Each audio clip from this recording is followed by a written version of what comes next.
umbrella within the UW system who is also black. Oh, also sexuality wise, I am pansexual and I identify about the question. Wonderful, thank you.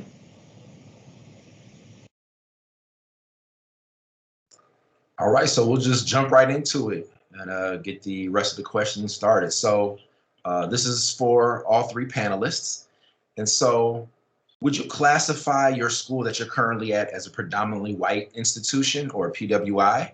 And what do you think are some of the defining characteristics of your school that make you say it is or it isn't beyond just the racial demographics of the student body that are at the school? So how about we go to Tavyonia? Why don't you kick us off? I would definitely consider Parkside to be a predominantly white institution. Not only is most of the student body predominantly white, but like most of the classes are, I would say, I'm searching for the word. Most of the classes follow that direction as well. Although we have like ethnic studies departments, I wouldn't say that those are as vocal and vibrant as like English or something like that. And I feel like it should be.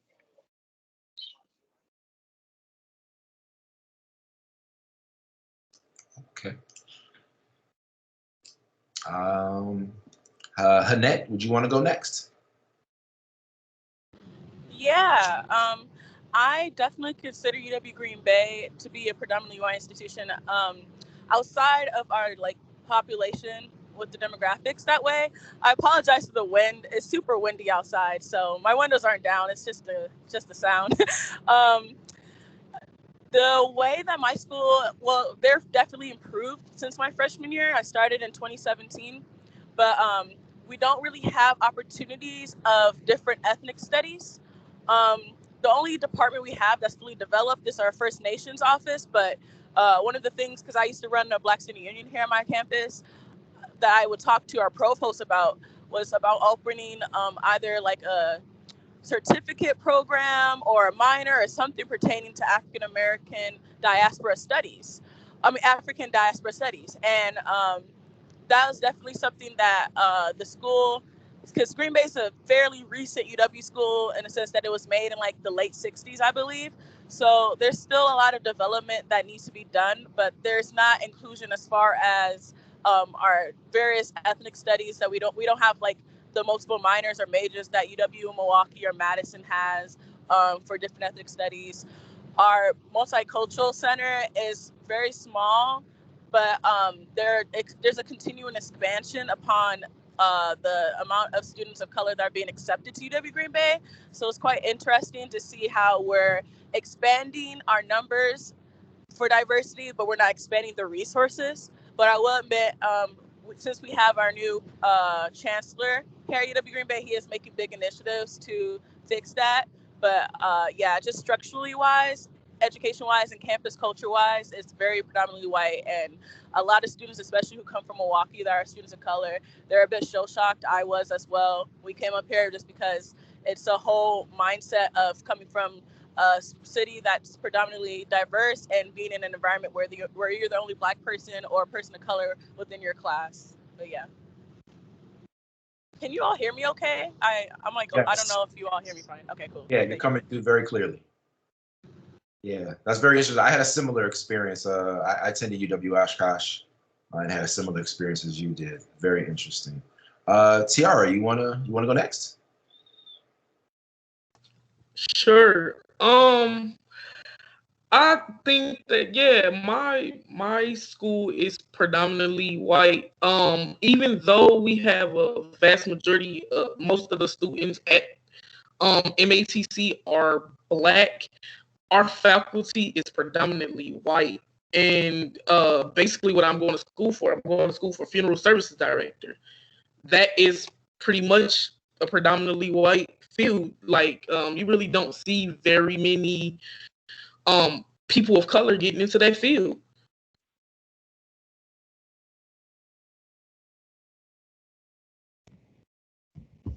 Thank you. Thank you. Yeah. Our next question. When you first got to your campus, were you able to bring your whole self to the table?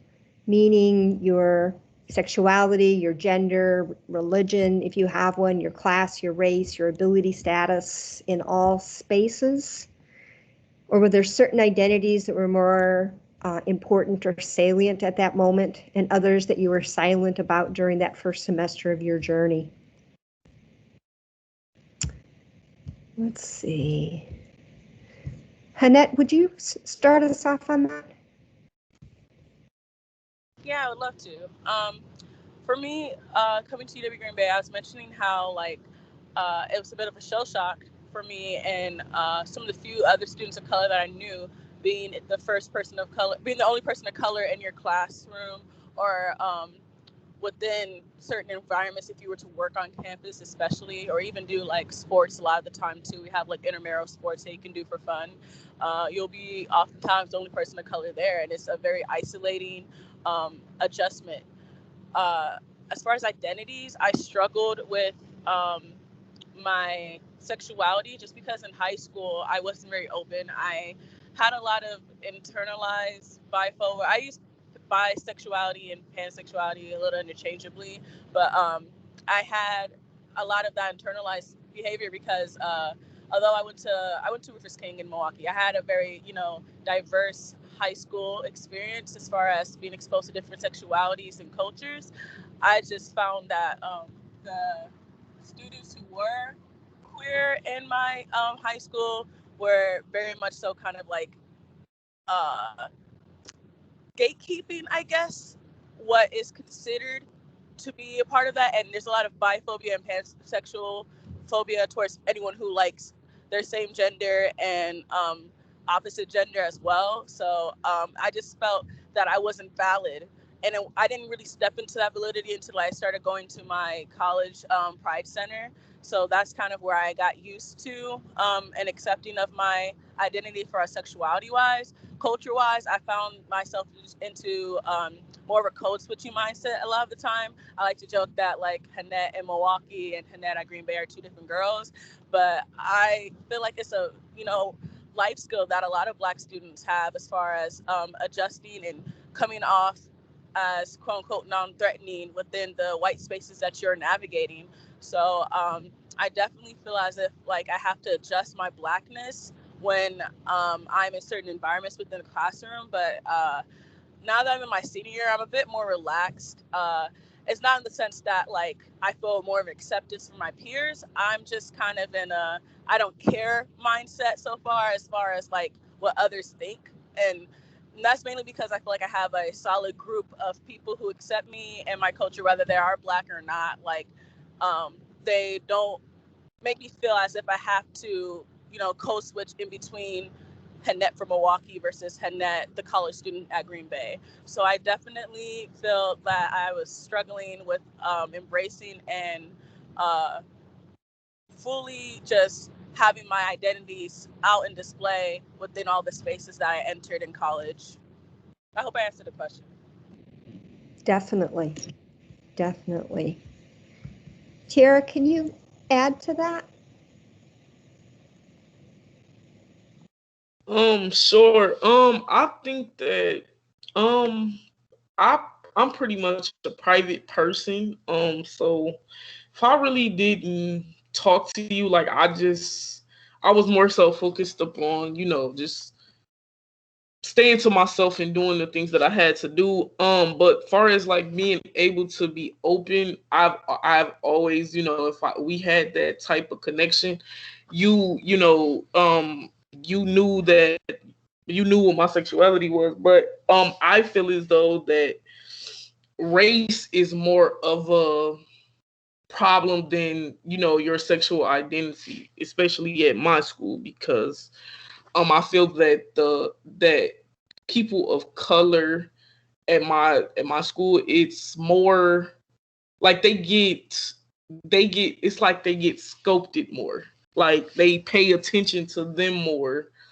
um in a negative way, should I say. They have to, we have to go through so many different things to find out resources that are going on at the school and things like that. So that's pretty much, I mean, I hope I answered your question. Definitely. Definitely. And Tavyonia.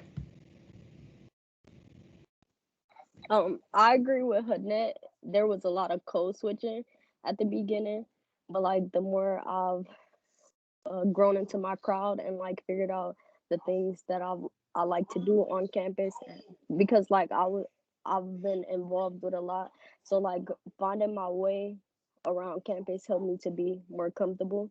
As far as my sexuality, when I first got to campus, I was fortunate enough to do a program called Summer Scholars that allowed me to go to college a month early and earn 4 credits. So during that time, I made connections with our LGBTQ Resource Center, and I was awarded a position as a student assistant.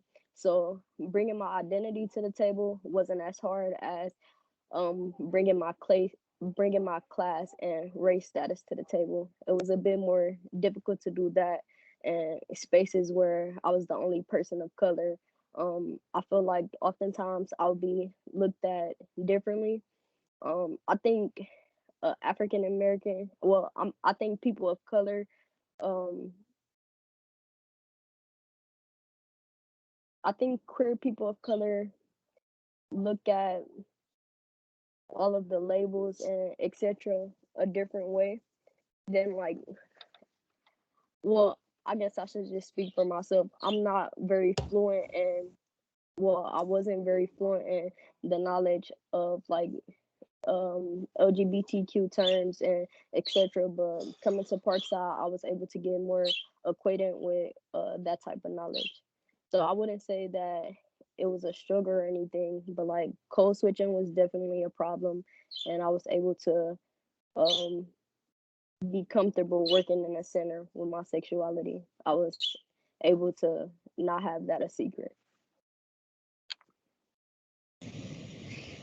Some of you had sort of talked on this, but now that you've been there for a while, do you see any differences in how you bring your full self to the table? Anyone can answer that one. I definitely see a difference. I think I bring myself more unapologetically now. At first, I was always like worried about what people would say or what people would think, but now I feel like I'm just without a care. Like Hanette said, like I'm just careless. Like I'm at my senior year. Like it is what it is. Um, to me, I have a issue because like on my campus, we don't have a LGBTQ center where people can go amongst peers and they can talk amongst people so that they can figure out like they experience to make things better for like the new people that are LGBTQ plus to come, that's coming on the campus. It's like it's not even talked about, acknowledged. It's like it's pretty much non-existent at MATC.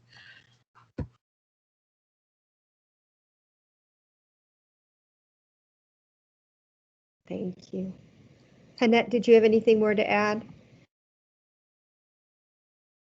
Yeah, I'm so sorry that MATC doesn't offer those services. It's really disappointing to hear that.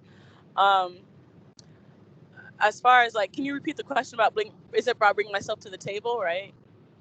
Yeah, now that you've been on campus for a couple of years, is it easier to bring your full self to the table? Yeah, I feel like it's a yes and no situation for me. It's definitely a weird adjustment now with COVID, and I feel like there's more forgiveness as far as you know, how we're interacting with each other now. But definitely, like my junior year, I felt more comfortable approaching administration and discussing with deans and other people who have influence on the campus culture about the changes I want to see. Mainly because my freshman year, I came in very, like timid and uncertain of my role as a student or the voice I have as a student. And getting involved with my multicultural orgs and with the Pride Center, I definitely learned how valuable student voices are, especially QBIPOC students, because we are the diversity that they want to see on their campus. So it's important that administration and other people who have influence on the campus culture are listening to us and being aware of the support that we need. So I feel definitely more comfortable approaching my administration and talking to my administration about the efforts and changes I wish to see on their end. But as far as parts I don't feel as comfortable, I don't feel extremely comfortable amongst a lot of my like white peers mainly. I'm also a resident assistant on campus, so and it's not really a lot of like Black resident assistants on campus. I'm the only Black woman who's a resident assistant on campus, so I feel very uncomfortable sometimes when I'm in positions of authority as far as addressing student misconduct amongst my like peers and whatnot, and and being unsure of the type of backlash I'll receive as far as like possible hate crimes. Not that that's happened to me, but these are things that I feared once getting into the job that I have. And that's more of the area where I'm like pulling back and I'm, switching up my dialect and trying to become more relatable and sadly a little bit more whitewashed, I suppose, just so I could, not be deemed as a threat. But that's something that I'm working on, as far as like I shouldn't be bending over to make them feel comfortable. There should be, effort on their end to make me feel comfortable. I would like to add something. Please. So it's like they focus on some other issues other than like sexual orientations, like homelessness. Like they focus on it a little bit. Food insecurities and counseling and things like that they focus on, but it's nothing that they specifically like set aside for like people that are in the LGBTQ community, and it makes you feel like out of place in a sense if you go to that institution. So along, go ahead. Go ahead, Hanette. No, I had a question up towards you about your experience at MATC. Like, is it more since you mentioned all the resources they have towards providing financial and like mental support? Is there like a campus culture as far as uh, making students feel proud to go to MATC and feel a part of the MATC community? Like, I feel like there's not a lot of discussions about technical colleges having that type of student life. You only really see that within like four-year universities. I kind of want to know more about your experience with that. In my opinion, no, it's nothing like that. It's like we have like we have things like we have Black Student Union, but other than that, we have like it's in my opinion, I feel that it should be more. It should be more bringing people together and things like that, which is not. It's like it's just like it's pretty much like I don't even know which word to use. It's more like a come do your classes and get out. Pretty much. That's how I feel. I don't know if I answered your question, though. Yeah, you did. That's kind of like the perspective I had, in high school, like with family members who went to MATC, but they were like, older, like I don't want to say non-traditional student because I don't really like saying that, but they were definitely old at a different stage in their life as far as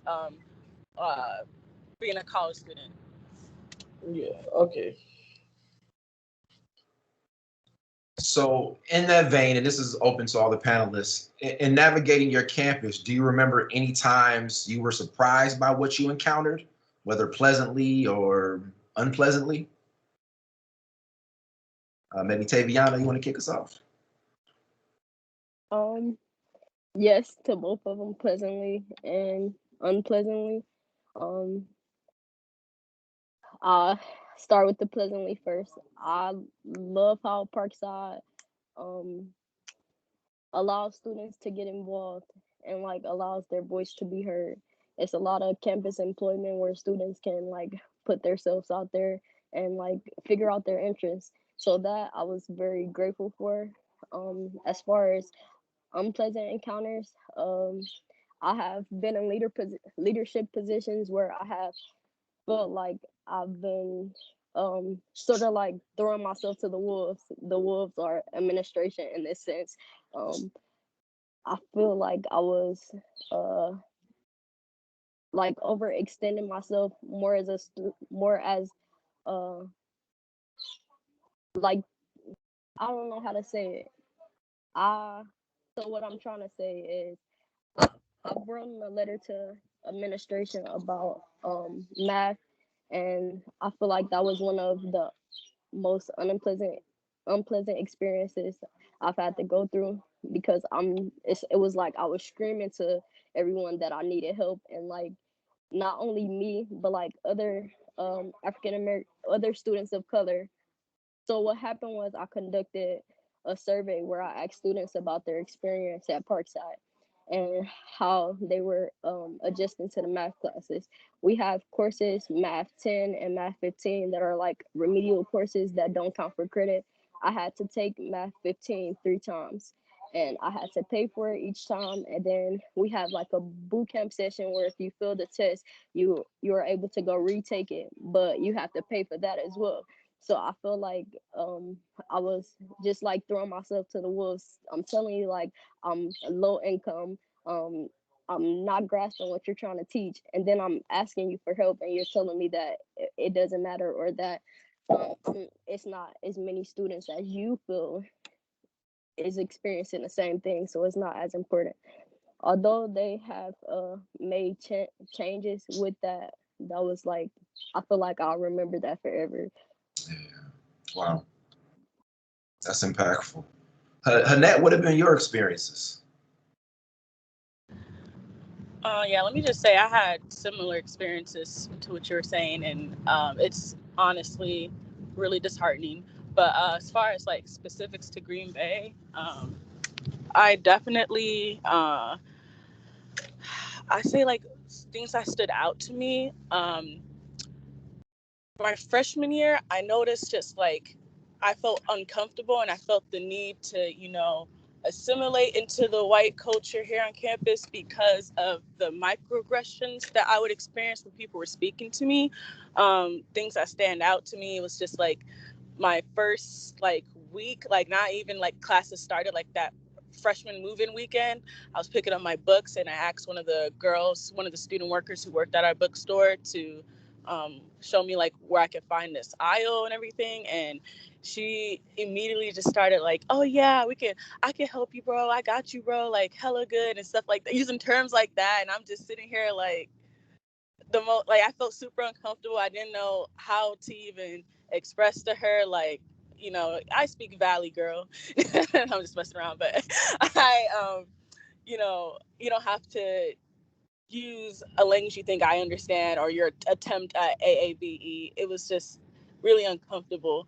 And I noticed she didn't talk to any of the other white students that were near me who are also freshmen in my little cohort that we moved in with. She didn't talk to them like that's like that stood out to me. As far as like many multiple microaggression conversations I would have on campus with other students. A positive thing, like the administration here at Green Bay, they have only improved, and they weren't ever terrible at really going out of their way to listen to students, but they really improved. And I definitely realize I have more of a privilege compared to other UW schools that I've talked to students who work there, them discussing and telling me how their administration is very disrespectful or doesn't listen to them or doesn't acknowledge the things going on in the country. It's like, wow, I can't relate to that because, you know, my administration was talking to us and being very understanding as far as going out of their way and listening and figuring out what students of color are in need of as far as support and what changes they want to see. They go out of their way to make a difference to like listen to us, but you know, putting those words into action is what I see they lack in. I think I hope I answered your question. I'm trying to think of like another negative example, but that's what came to my mind right away. That's right on point. Thank you. Thanks. Tiara, how about your experiences? My experience at MATC has not been a pleasant one. Although I have gained achievements from there, I really don't have many great things to say about the institution. Sadly, MATC, the administration, they are, because of the disorganization and nobody being on the same page, they fail their students. It's like we as students have to take the steps to make sure our part gets done plus their part, and I feel as though it should not be like that. I've had instances where I have been put on committees where we want student opinions, and then when I give you the opinion, it's like, oh yeah, well, whatever, and then they just do what they want to do anyway. So I just be wondering, like, well, what was your point in asking? I don't know. But we have had several people, like some of our counselors, like we had a counselor by the name of Demira Grady. She was pretty much, I possibly would not have made it through adult high school or even to where I am right now in my college career if it was not for her. Whenever I went to her with a problem, concern, she looked into it. If she didn't know, she always tried to point me into the right direction or try to do more research upon it. But generally, we really don't have many people at our institution like her. And it's just, MATC is just, it's sad. Sorry to say that, but it just is. No, it is what it is. Yeah, sorry you had to lose Demira, but we're happy to have her here at UW Oshkosh. Yeah, don't rub it in. The crazy thing is that I still call her for certain advices, like, hey, how do you go about doing this? Because MATC, they give you the runaround instead of them saying, I don't know, let me put you in contact with somebody. They will you will have to go through 7, 8 different people to get one simple answer. And by that time, you're frustrated. Yeah. So, yeah. Yeah, no, continue to use resources. I always tell my students I'm a lifelong resource. So, yeah, as long as you need it.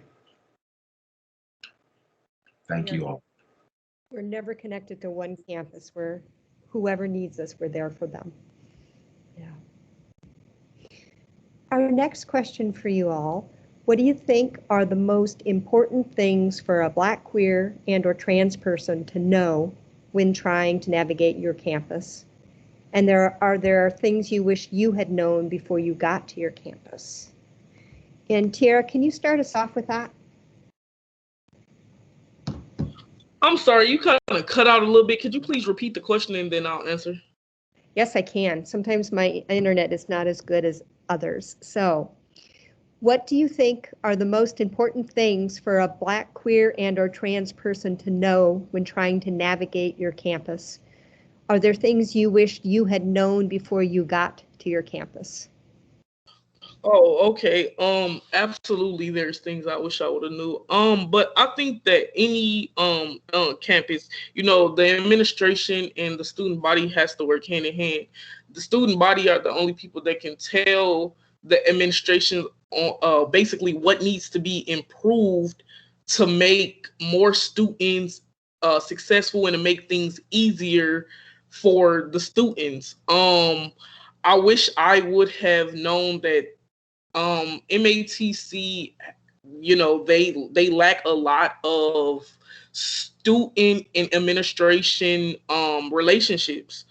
What I feel that they need to be like, they need to have more resources for the students, and they need to make it more accessible for not just the the majority of students that go there, but they need to make it accessible for people of color as well. Thank you. Good points. Tavyonia. One of the most important things I think a Black queer person or trans person navigating my campus should know is about the resources and the different organizations that we have. Although Parkside struggle, I will say that they are very fluent in providing their students with resources. They may not be the best resources, but they're effective and they're there. Um, One thing that I wish I had known before I got to my campus is that I have a voice. And when I say that, I mean that like student voices matter. I didn't really know that at first. Like I wasn't aware that one, I wasn't aware that I could be so involved, and I wasn't aware that of what I can bring to the table. I would say I had doubted myself a lot, and I would tell other students not to do that. I would tell them to use their voice, talk to administration, write those letters, um, join organizations, find like-minded people. Yeah. Another excellent point. Hanette.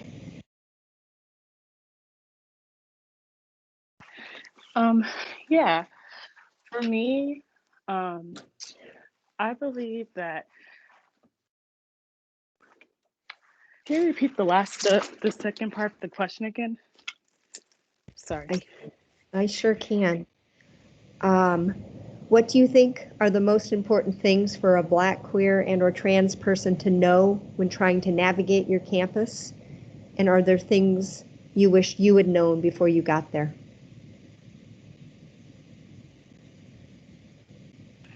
Okay, so sorry, I had to adjust things because I'm finally on campus. I basically wish that Black queer students coming to Green Bay understand that there's a lot of allies here that really go out of their way to provide inclusivity and support, and that there is opportunity for your voice to be heard and to be a part of the change you want to see. Might not be instant, but I say definitely understanding the power of your voice and how it can influence the next Black queer kid who's coming in here, coming into the university, to feel accepted and to feel that somebody else paved the way for them to have a better college experience is really worth the effort that you put into just voicing your opinions about what your campus life is like. As far as like things I really want to see change, I really want to see some more representation. UWGP just has a lack of representation for students of color as far as like having any type of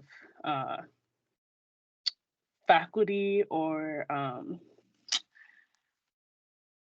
kind of more so professors too. There's like a lack of them around, especially for within our like teaching like actual African American history courses or courses pertaining to African diaspora studies. But I know that the campus is making an effort to include some more representation for students of color, but definitely as a Black student coming in, just recognizing that your allies and potential people who can be guidance to you and support to you may not look like you, but they are very much so there to support you and to be an ally and to always fight for you as a student. So that's what I would pass along.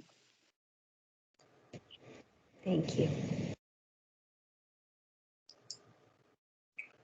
And so we'll open it up for questions real quick, but just one final kind of from all the panelists, is there anything else about your journey that you would like to share with us before we open it up for questions?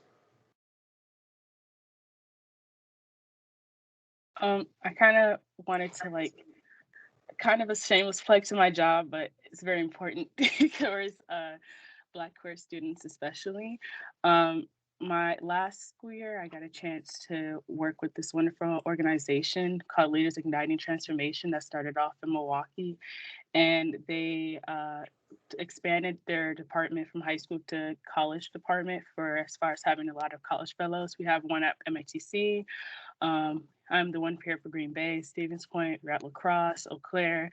We're trying to expand, but mainly we started a campaign, and where our goals are to invest funds especially into the BIPOC student body across UW campuses and across college campuses within Wisconsin. So that's been the most like meaningful job I've gotten a chance to do within college, because it really gave me an understanding of my voice as a student and as an activist, but also just an understanding of how, you know, my college dollars and my tuition dollars deserve a say. Specifically, like I deserve a say. I'm paying this, I'm going to debt for this experience, and I deserve to have a voice of how my experience should play out and what they should be doing with my money.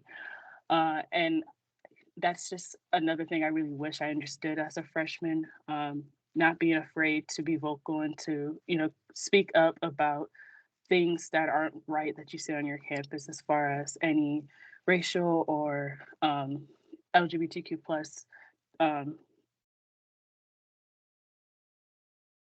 like situations that are like, you know, not being inclusive, but also just any threat to your identities. That's where the words I was looking for. Any threats towards your identities that you have.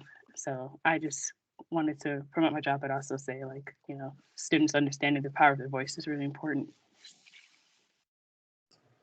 Tavyonia, anything you want to share that we didn't touch upon? Tiara, how about you? Yes, like, well, one of the good things about MATC, if you get mentored by the right person, you'll make it far. Mentoring became like my mentor, like Demira Grady. I had somebody there that I went to.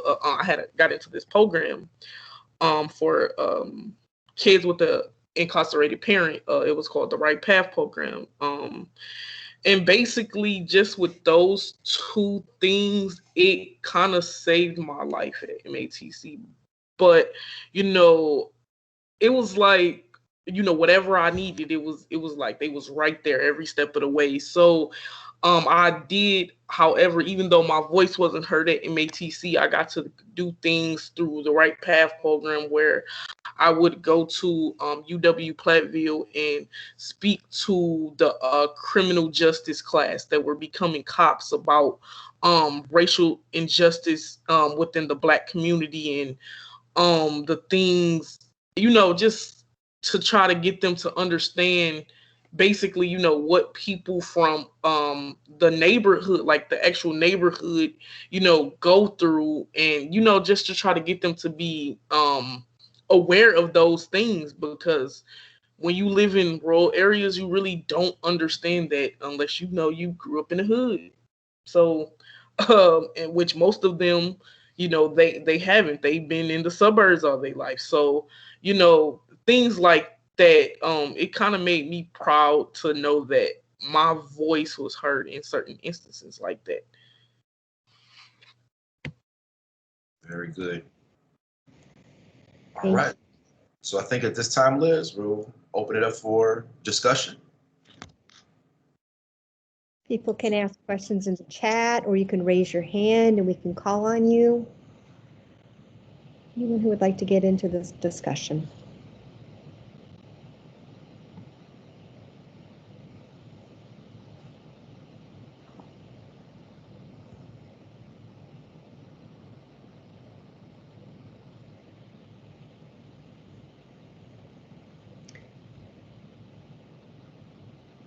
I see a hand raised. Christopher, would you like to ask a question?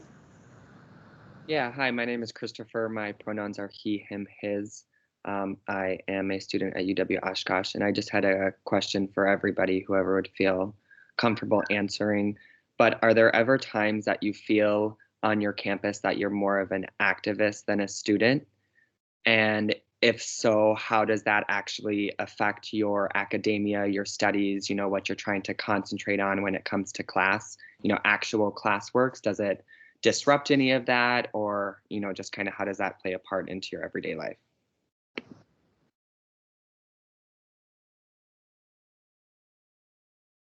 Most times, I definitely feel like I'm more of an activist than a student.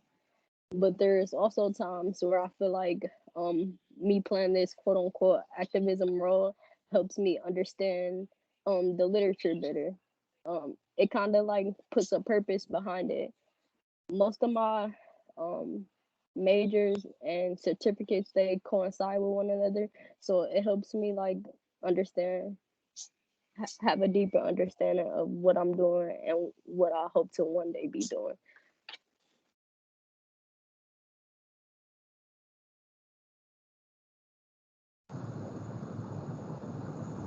I didn't know how we were answering the question. I agree. For me, I can honestly complain for like 2 hours on how I felt like student affairs and being like a kind of like a college activist has been my second major here, my unofficial major here.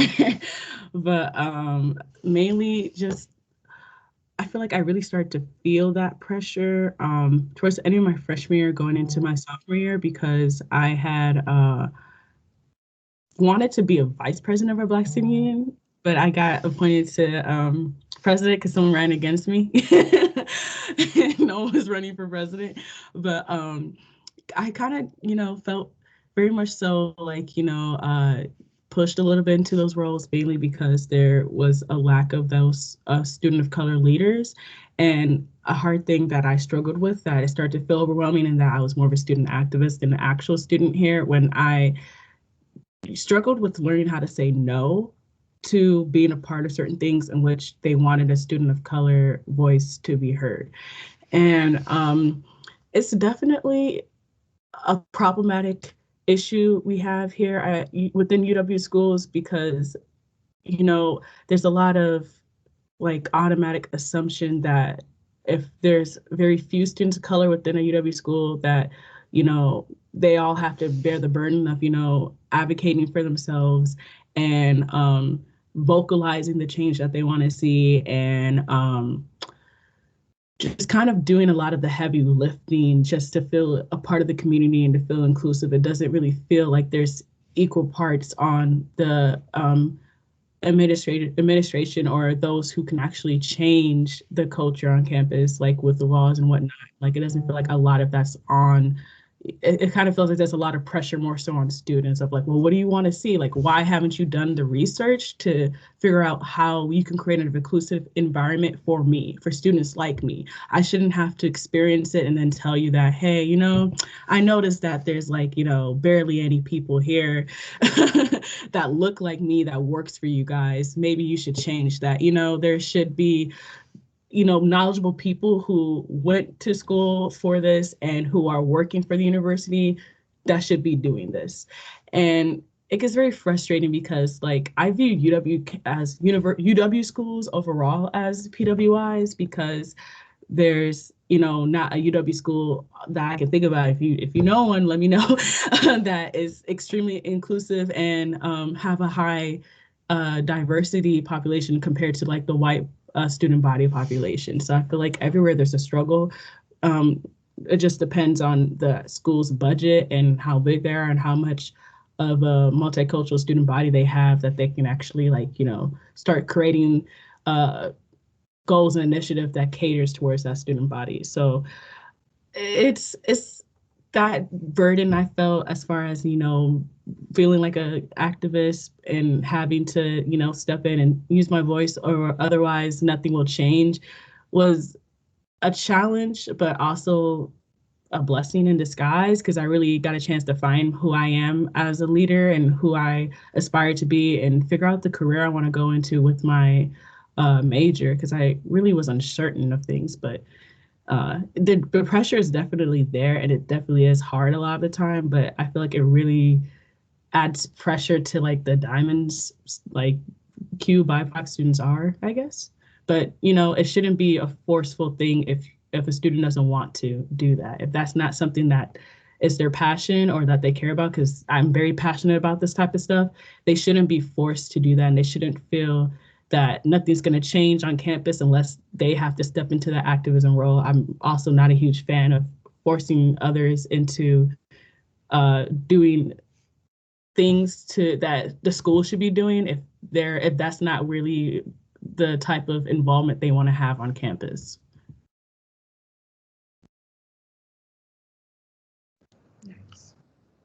I have a quick question. Tiara, you had mentioned something that I never really thought of, but it did hit home with me. You mentioned you said that people of color sometimes get sculpted when they have to come to campus in our PWIs, and I thought that really hit home with me. I thought back to my experience in undergrad, my first few years as a Black student, and yeah, really feeling that you have to assimilate and take on their culture and their norms. And it wasn't until I got into my upper level classes and my upper level years that I realized I know I need to embrace and be who I am. Can you talk a little bit more to that? And maybe even so, as you identify as a QTPOC, how that might influence it more? And that's kind of open for everybody too. I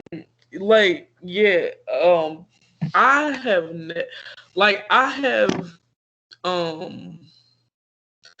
been like basically what's the word I'm sorry, racially profiled in many places, but I've never had to deal with it like on campus. It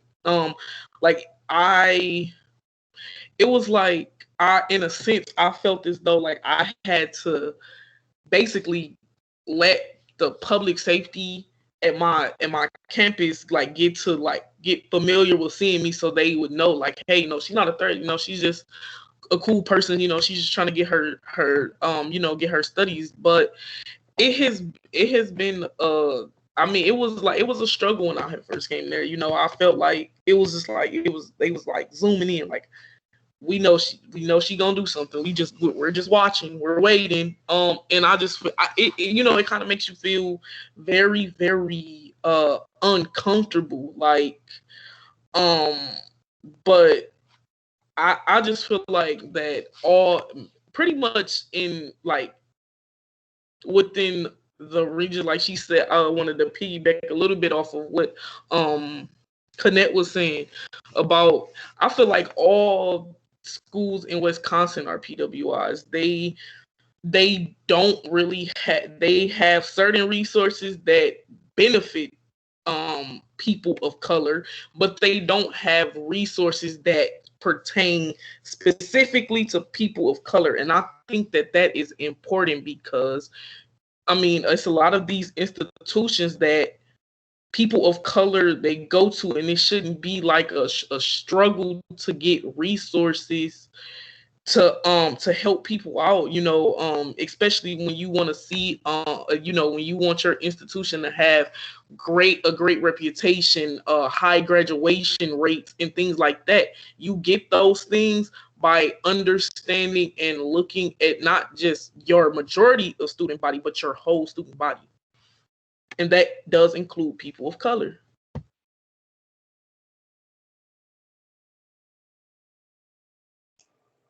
Yes. I agree to what you said, Tiara. I didn't know we were supposed to elaborate on that. I was listening to what you were saying, and I agree with you too. It definitely, being an activist and trying to like do your studies at the same time, it gets tiring. But we got to do it, because if we don't do it, then every other person of color that comes into these campuses doors, they will go through something similar, or it may even get worse if no one speaks up about it. But it should not be like that.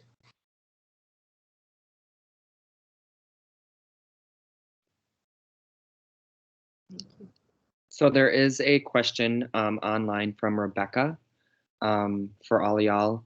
What would you tell non-Black people and or cisgender people who want to support the inclusion of and or be allies for QTPOC individuals?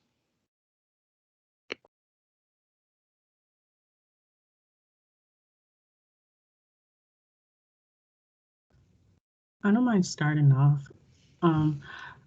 I would say definitely understanding your place as an ally when it comes to not overstepping and overusing your voice. You know, we often hear the word mansplaining when it comes to terms of feminism, but it can be, I like to look at it as like ally-splaining, you know, somewhat too, as far as a concept that is often, you know, there. Like, we shouldn't, you know, assume and force QT BIPOC to people to just, you know, be advocates and, you know, voice and speak up if they're not comfortable for that role. But for those who are, there shouldn't be straight cisgender people stepping in and speaking for them if there's someone from the community who's perfectly capable and willing to. So definitely, you know, understanding like, okay, can I, you know, find someone else to speak at this event who's actually from this community? Or am I like, you know, informing and educating? Am I in a space where I'm informing and educating others who are uneducated about what inclusivity and allyship looks for, like for this marginalized group? So I definitely say like understanding your surroundings and your environment and your audiences and where your role as an ally is needed and not needed, and most importantly, you know, understanding how to definitely lift up and support the marginalized group and community you're trying to highlight and bring, hopefully, like help bring equality towards. So I say understanding the multiple roles and facets of being an ally is really important, but it's not a solidified like, all right, I've learned everything I need to know. It's a continuing process. So understanding that there's no final destination. This is a lifelong process that continues to expand as you become more knowledgeable on the subject.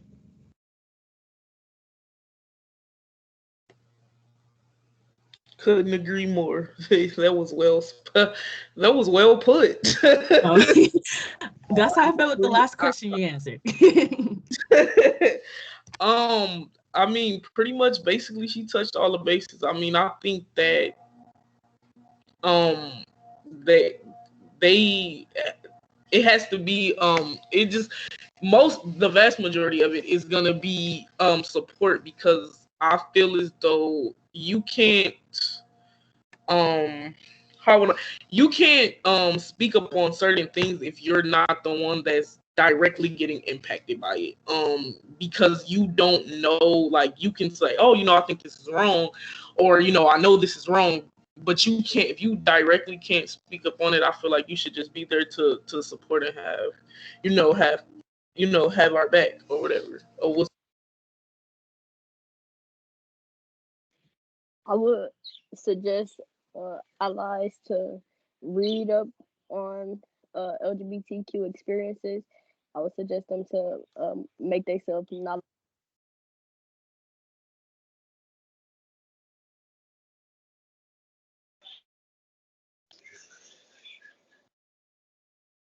Also, to add on to everyone and echo what they're saying, definitely administration and professors or just faculty that works with the students at your campuses. I'm a firm believer in that, of diversity training and LGBTQ plus training for people who are working within a college setting. My campus is doing a good job at making that more mandatory for the people and faculty and staff that's on my campus, but I'm not really too knowledgeable about other UW schools and how much of a UW-wide initiative that is, but that's really important towards creating a better inclusivity campus environment.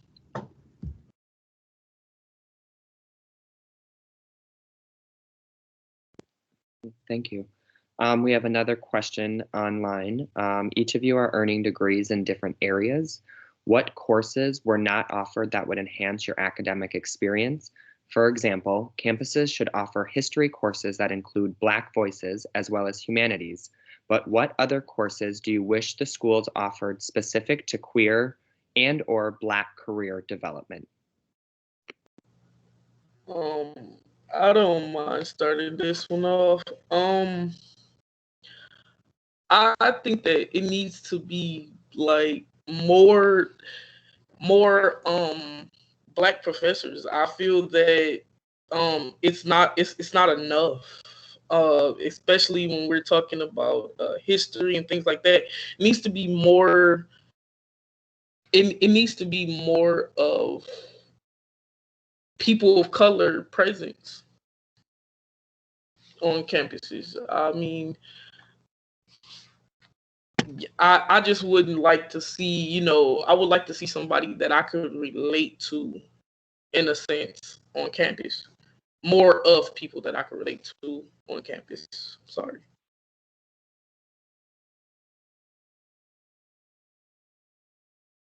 I agree with Tiara. I wouldn't say that there are specific courses that would have liked to been offered.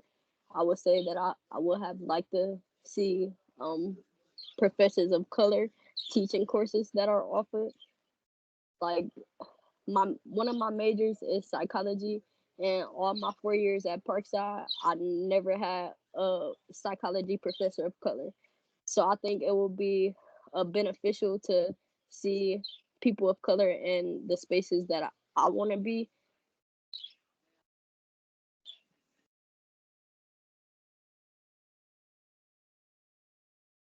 I agree. I definitely wish that there was more for my major, and you can kind of like add to this because you're also a psychology major. Tavyonia, you're a psychology major, right? Or was it Tiara? I'm sorry. Yes. Okay, yeah. Like, I don't know if your school kind of like taught you more of like the racist history behind some psychologists, some famous psychologists, but those are some things that I wish were discussed within my major, kind of just discussing the heavy effects of psychology findings and studies towards society and how beneficial they are, but also like the racist past that my major has, and the delay of progressiveness towards ending racism that the field had at a point in history.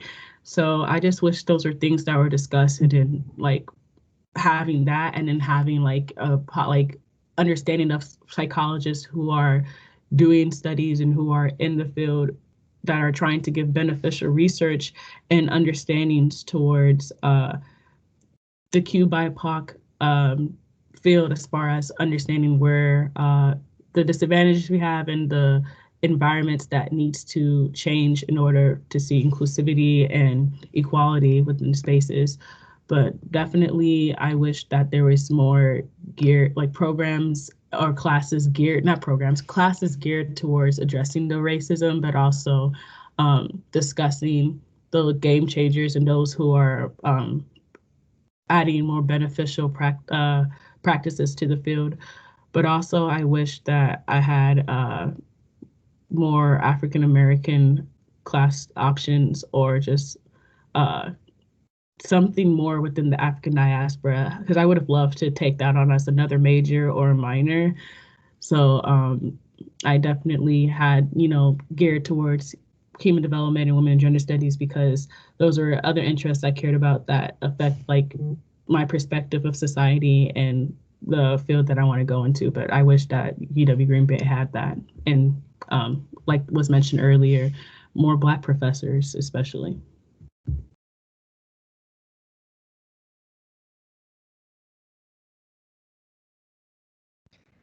We have time for another question if anybody has one. You could raise your hand and ask it, or write it in the chat.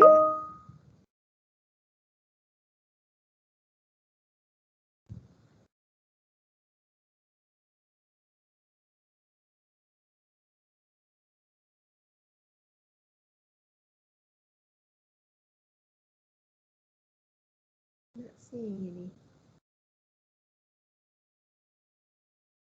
any. I can ask one more question that I have as a director of an LGBTQ plus resource center. I'm curious, for those of you who have one on your campus, what was it about your center that drew you to it?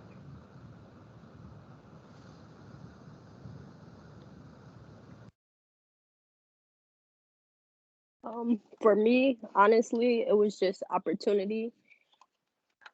As I mentioned before, I attended Parkside a month before my freshman year had started. So I had the opportunity. We don't officially have a director, but we had someone who was overseeing it at that time.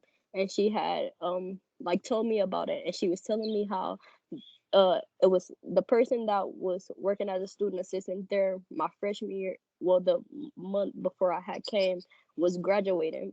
So no one would no longer be working in the center, which is how I was awarded the opportunity.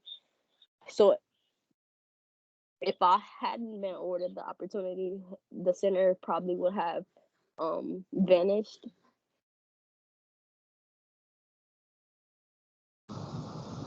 So cool you stepped up. I'll hop in. For me, at first I was a bit like timid to go into my school's prize center because my freshman year I wasn't really like as out. I was kind of like testing the waters and telling certain groups that I was in that I wasn't straight. So I kind of felt nervous about like going there and then like people seeing me go there. And then once I got over that, it was more of like, okay, this is a bit of a smaller white space. Are they going to be inclusive of my intersecting identities? And, I felt comfortable with the people there and saw more Q BIPOC people there as well. So I really got a chance to adjust to the environment. When I got a chance to like really got involved with my school's prize center was like, I say like my sophomore and junior year when I got a chance to do programming with my Black Student Union and the Pride Center as far as like doing inclusive like intersecting identity events. Like we did a movie event which we both sponsored showing Moonlight, and we got to do another one in which we got to do a movie showing of oh my goodness, I'm forgetting her name, but she is a Stonewall activist. And she's a Stonewall. Oh, her name's on the tip of my tongue. Marsha P. Johnson.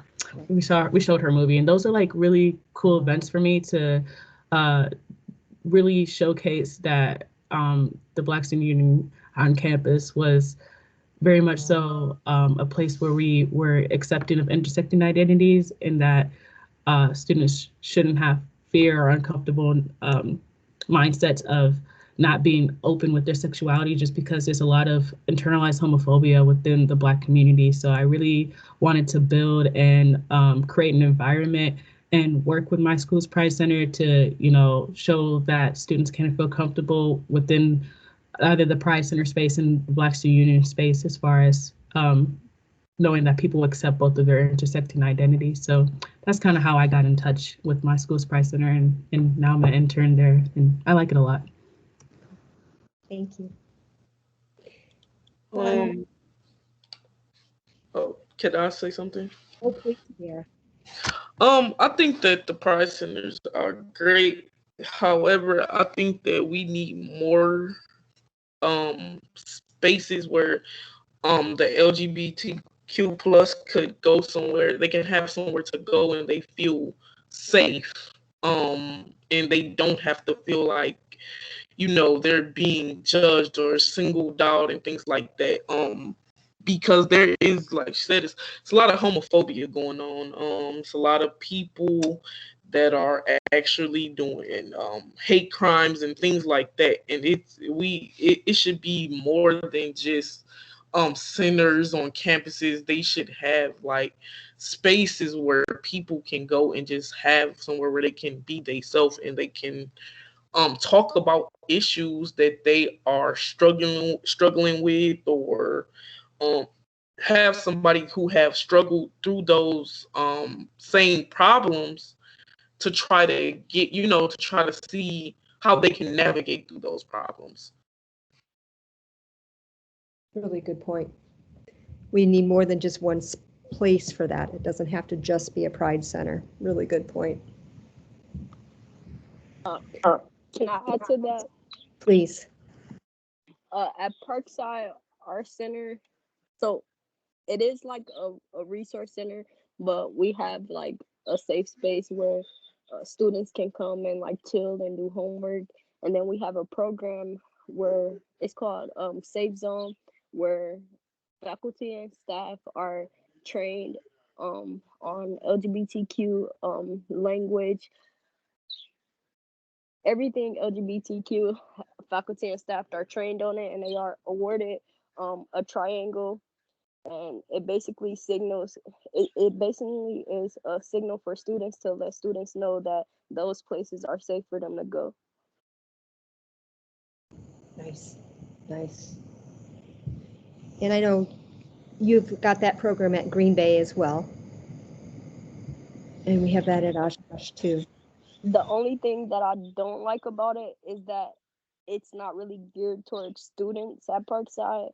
Like they say that only faculty and staff can get the training, and I think it shouldn't be that way. Everyone should be able to get it if they're willing to. Really good point. I think we actually train more students on our campus than we do faculty and staff. How about Green Bay? I see a lot more students going through the training, but I know this school year I've been seeing a lot more like faculty because it's becoming more of a requirement. But I think our director's here, so she might be able to like actually speak more though, because she runs them. But from a student perspective, I do see more students, definitely.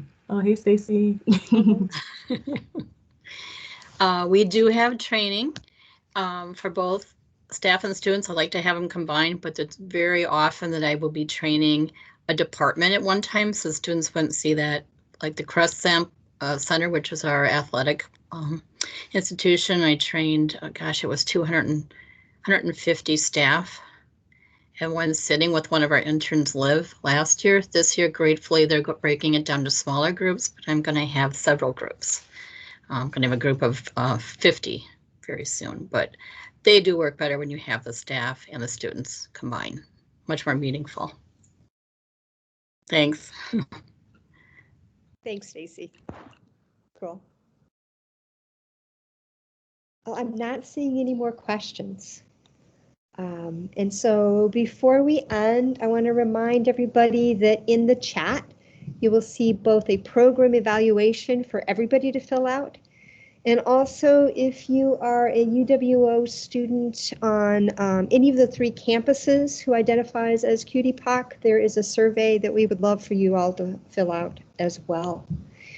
And I also want to thank our co-sponsors for this program, the Black Student Union, Division of Academic Supportive Inclusive Excellence, Men of Color and Latinx Hispanic Initiatives, Student Achievement Services, Women's Center, and UW Parkside Student Equity, Diversity, and Inclusion Council.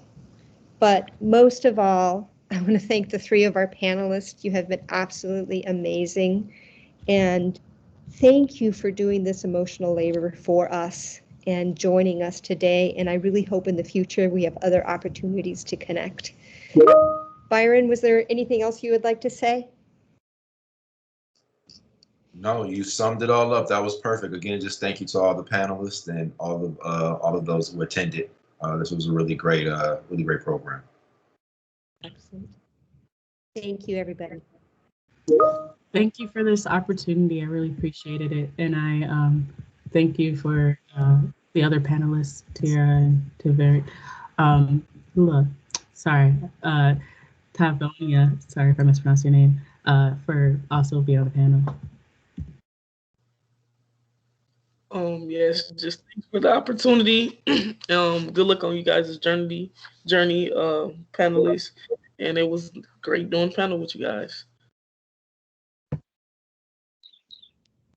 Thank you all for the opportunity.